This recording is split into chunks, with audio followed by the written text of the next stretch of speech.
Hindi niyo na kailangan pumunta ng Indonesia para matikman ang authentic Indonesian dishes. It's me, Angel, Bicolanang Urado ng Macau. Another day, another vlog. Tara, samahan niyo ako dito sa Warung Indonesian Restaurant. By the way, may kaiba akong duwang magayon na taga Bicol man. This is a perfect place to hang out with your friends.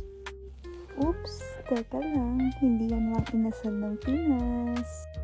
Kung nasasawa na kayo sa mga pagkain Pinoy at mahilig kayo sa manghang, try nyo na to. This is the best Indonesian restaurant here in Macau. O diba, mukbang malala guys. Ang pinaka nagustuhan ko sa lahat ay ang kanilang nasi goreng. Sulit talaga yung lasa, malinamnam. Pwede pala kayong mag-video okay dyan guys. At saka pet friendly din sila. Huwag niyong kalimutang mag-order sa kanila ng refreshing drinks.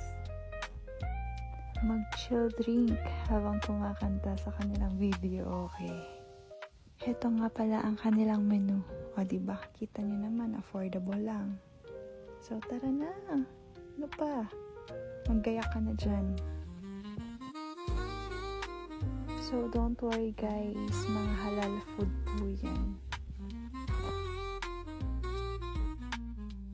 So ayan, sa mga interested pumunta sa Wardo, i-flash ko na lang dito sa screen yung exact location. From Sunmalo, dito sa may Sonyo, diretsuin nyo lang tong daan na to. Oo girl, konting lakad pa, malapit na. Ayun, pag nakarating na kayo dito, konting kembot lang, nasa right side po yan na resto.